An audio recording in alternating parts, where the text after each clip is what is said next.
First of all, how urgent is the goal of bringing the hostages home if everyone in Gaza is starving, some to death right now? Listen, if you go to CNN's homepage, we keep a live blog going every day of Gaza headlines. And it's hard to see horrific headline after horrific headline populate the page this week. And that's keeping in mind that the headlines were horrible on October 7th, and they have been every day since, and yet they're getting worse. You see some of them here. And add to this that the UN says that starving people in Gaza are beginning to look like walking corpses. Doctors Without Borders says that the rates of severe malnutrition in children under 5 in its clinics have tripled in just the last 2 weeks. And we see all that and wonder, what are the world's leaders doing about it? And for now, it seems like they're watching along with the rest of us. The UN made the point this week that people are being starved while a few kilometers away, supermarkets are loaded with food.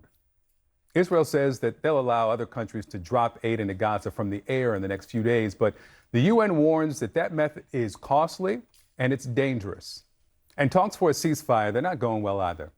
President Trump blames Hamas for the decision by the U.S. to pull back from talks. Watch. They pulled out of Gaza. They pulled out in terms of negotiating. It was too bad. Hamas didn't really want to make a deal.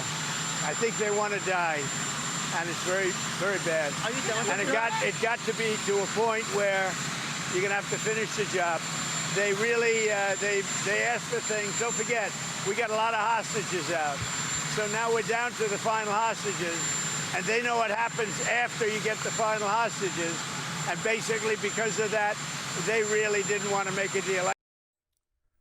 Israel Prime Minister says that alternative options are being considered to bring hostages home and end Hamas's rule in Gaza. Israel says that Hamas, and we'll remind you here, it is a terrorist group, is responsible for the lack of food and medicine. This idea of famine and starvation has been thrown at us consistently on a weekly basis for the last 2 years now. It has never come to pass. So these are false warnings which come from these aid organizations. And I also would say that where there is hunger in Gaza, it is hunger orchestrated by Hamas. In the meantime, Egypt and Qatar, they say that they are still working towards a ceasefire. Dr. Bishara Bahbah is with us live from Doha. He's had a role in these talks to reach a ceasefire, and he is the chairman of Arab Americans for Peace, formerly known as Arab Americans for Trump. Welcome back to the show. I thank you for your time. You supported this president before the election. You support him now. You said that you were certain the president would end this war, that things would change in Gaza, the hostages would come home. When you look at the pictures that we share this morning, what's your assessment of the president's job performance in doing what you said he would be able to do? Well, first of all, thank you for having me. And secondly, I just want to emphasize that I'm speaking on my own behalf. I do not represent anyone, especially the U.S. government.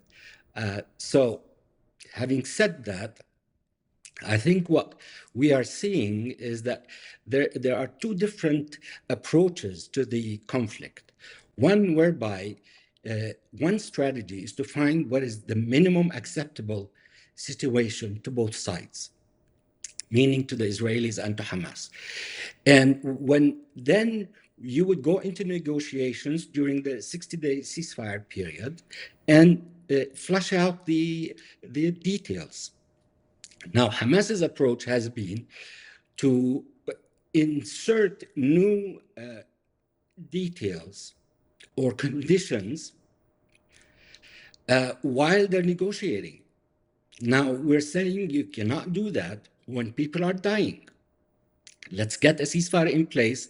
You won't get everything that you want, but let's get a ceasefire in place and then talk about the details during the ceasefire. Okay, Dr. Bahbah, let me flip this. You say that Hamas cannot add these new conditions while people are dying.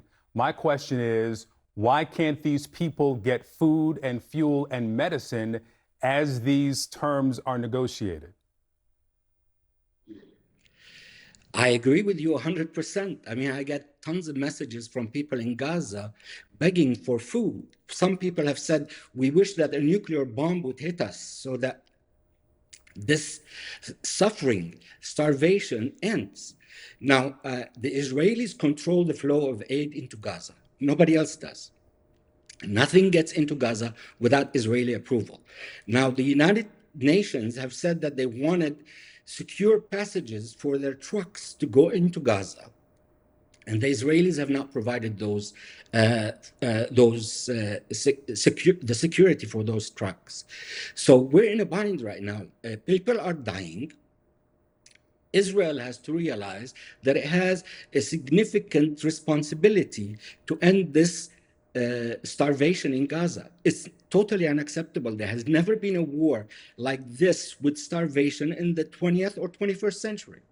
Now, People are suffering and they need food. You do not represent the U.S. government, and I accept that. And I hope I didn't, in the intro, suggest that you are a representative of the U.S. government. You are a supporter of the president.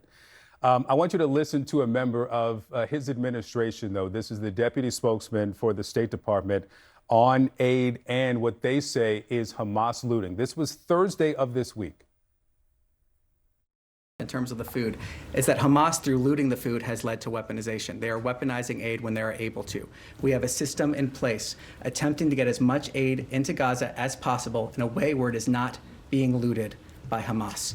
That is the reality that we're seeing. That is the reality that we're pushing for, trying to get as much aid in there as we possibly can. That was Thursday. On Friday, CNN got its hand on a report, an internal USAID report that said that there is no evidence of widespread Hamas looting. There was no indication that there was a systemic loss due to Hamas interference or theft or diversion, according to a source close to the report. How can both be true? You support this administration, this president. They're telling us that Hamas is stealing the food when they know that there is no evidence of it happening. Well, listen, I see the pictures when trucks go in. I mean, the Egyptians told me that 3 days ago, they sent in 15 trucks of food. And those trucks were able to get in for 2 or 3 kilometers inside Gaza. And then a swarm of hungry people got into those trucks, took away everything because they're hungry. And so that is what I see. I'm not sitting in Gaza.